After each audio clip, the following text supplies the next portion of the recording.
I'm going to spend $50 billion to create 51% of the mining capacity in the world, and I'm going to steal all the Bitcoin in the world and take down the Western financial system.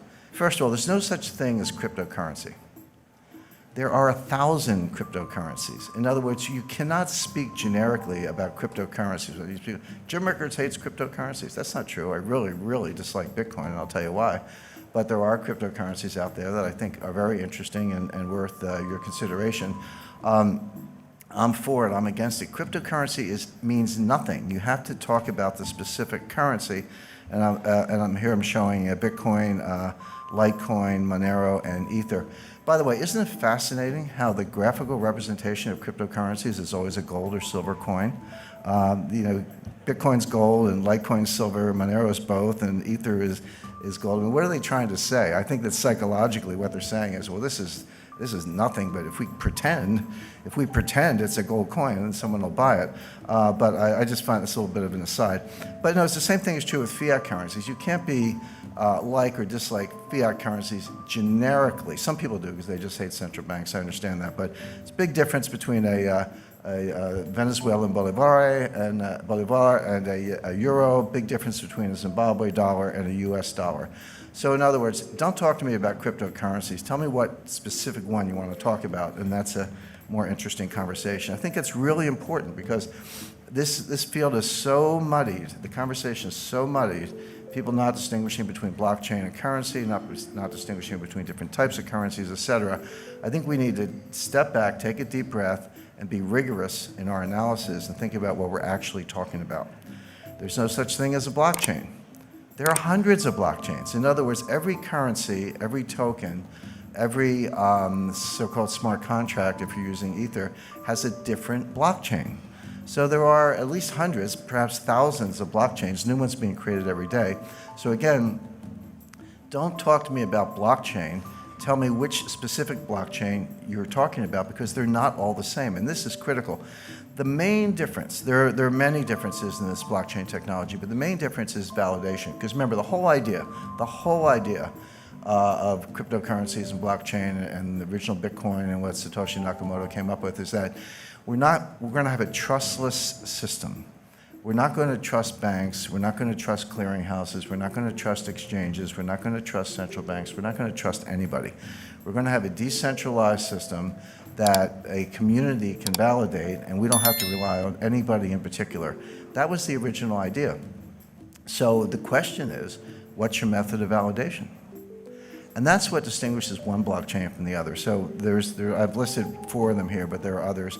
Proof of work, that's what blockchain uses. And you know what the work is? You got to factor these, 87-digit prime numbers into prime factors.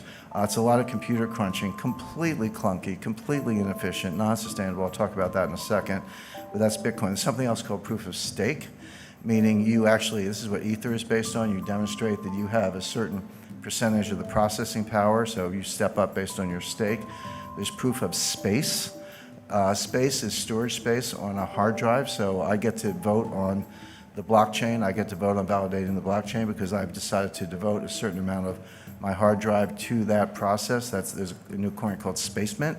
And then there's the Byzantine Agreement, or Byzantine Agreement. There's a version of that called the Federated Byzantine Agreement, which I personally think is the best, much more robust to some of the problems we're talking about, and there are others. But the point is, don't talk about blockchain. Say, okay, what's your governance model? What's your validation model, et cetera? And then ask yourself, is that sustainable? Is that robust? Will that resist an attack? Are your cryptocurrencies going to be stolen? These are the questions you have to ask yourself, and there are no generic answers. So I cannot emphasize enough. Coin by coin. I hate to use the word coin, whatever, token by token, blockchain by blockchain. Be rigorous and ask yourself what's sustainable. Now, Bitcoin, Ripple, and Ether, and some of these other cryptocurrencies, not all of them, but the best known are going to fail. When I say fail, they're going to, Bitcoin might have a $200 value as a token for criminals. I think criminals and terrorists might find a a use case at about $200 per Bitcoin, but they're basically not going to be anywhere near where they are today. Why do I say that? I don't want to make a claim without backing it up. The first point is they're non-scalable. Transaction times are slow, and then when you say that to Bitcoin people, they go, aha, the Lightning Network is right around the corner. Lightning's going to, we'll see. They said that about segregated witness. They said that about some of these other solutions. They don't seem to get community support. They keep forking the Bitcoin, meaning one day you wake up and there's 2 blockchains instead of 1, or whatever happened to that whole idea that we weren't going to have inflation and we weren't going to pull new cryptos out of thin air. But these solutions, you have to understand what the solution is. So what they're saying is nobody has a solution for the inherent slowness, clunkiness, non-scalability of the original Bitcoin blockchain. There's no solution for that. So when you hear about solutions, what are they? Well, what they're saying is take a bunch of transactions offline. So everybody in the room could form a group, or let's say every coffee shop in Brooklyn, New York, every coffee shop in Vancouver could form a group. And all the people who want to buy coffee would join that group. And we would agree, so we're in our own little bubble over here, and we would agree that all of our Bitcoin transactions among each other don't go on the blockchain. They just get settled in this sort of separate cloud over here, and then we net them out. So, I pay you 5 Bitcoin, and you pay the person next to you 4, and he pays the lady in the back of the room 10, and she pays me 7, and we net it out, and then periodically, and it could be daily, weekly, monthly, or whatever, we net all this stuff out, and then we take that net and we put that on the blockchain, so that the amount of transactions that have to go on the blockchain is greatly reduced. That's true. But what are we doing? We've created our own network. I got to trust the coffee shops. How do I know they're not going to steal my money?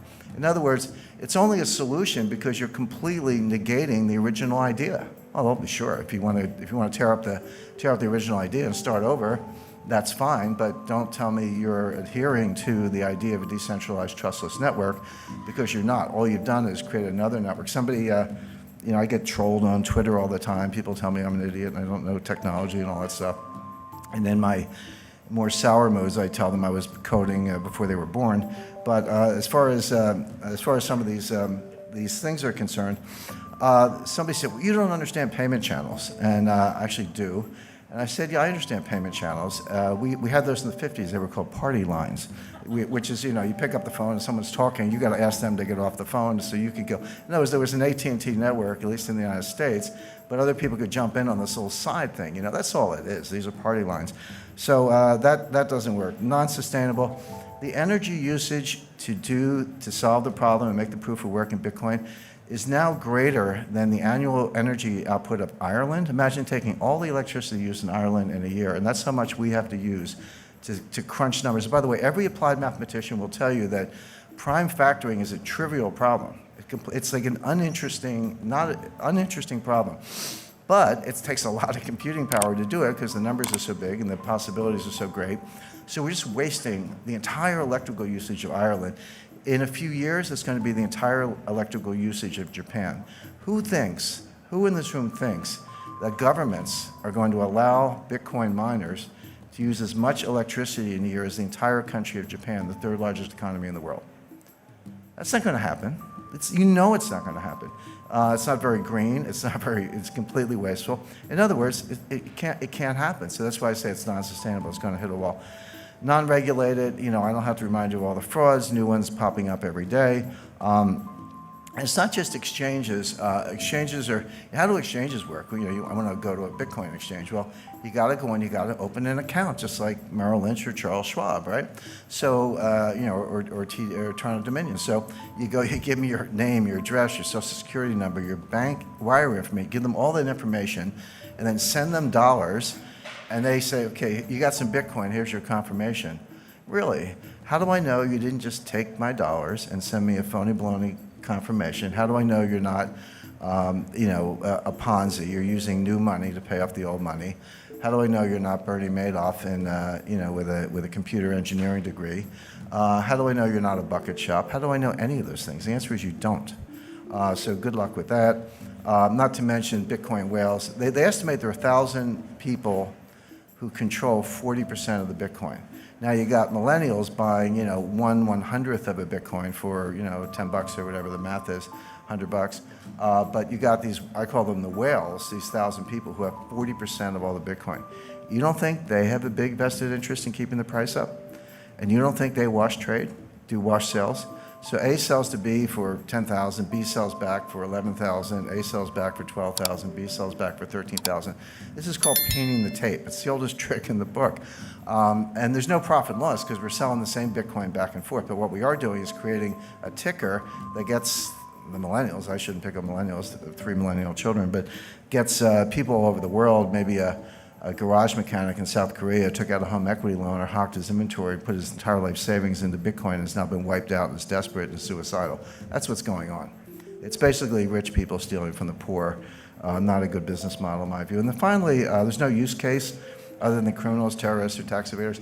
Why is Bitcoin better than Visa unless you're a criminal? Now, if you're a criminal, I get it. If you're buying child pornography, you want to use the dark web and use some cryptos and all that. And if you try doing that with Visa, you'll probably get a call from the FBI. So I understand why it's good for criminals. But if you're not a criminal, if you're not a tax evader, if you're not buying child pornography, if you're not an arms dealer, if you're not a terrorist, then why is Bitcoin better than Visa? There's really no use case for it other than crime. And then it's not elastic. And this is important because there's a finite number of Bitcoins, 21 million Bitcoin. They're getting closer to that level every day. And everyone's like, this is a good thing because, you know, the problem with central banks is they print all this money and we're going to have inflation. By the way, we haven't had any inflation for the last 8 years. Separate issue. I'll come to that if we don't run out of time. But, you know, we hate central banks. They print too much money, blah, blah, blah. So we're going to cap the number of Bitcoin. But money supply has to be elastic. It can't be too elastic. The problem with central bank money is that it's too elastic. The reason, by the way, gold is such a good form of money is that it grows slowly. It grows at about the tempo of world growth. It grows at about the tempo of population growth. Not exactly, but close enough that it's the best form of money anyone's ever discovered. But the problem with Bitcoin, when you hit a hard stop, which they will, and the economy keeps growing, but you want to back it with Bitcoin, so here's your money supply and here's your economy, that's inherently deflationary, right? Because each Bitcoin's got to support more and more growth, meaning your Bitcoin is worth more in theory, but the problem is you never get there. Why? Because if you have a deflationary currency, there's no bond market. The money supply grows based on credit, based on loans, based on various forms of borrowing. The money supply is just a foundation, and the economy grows with credit. Nobody wants to borrow in a form of money that's going to be more expensive when you pay it back. I'm not talking about interest. That's always part of the equation. But I'm saying the money itself is worth more when you have to pay back the loan. No one's going to borrow on that loan, therefore no bond market, therefore no viable form of money. So these are all the reasons why this is going to hit the wall.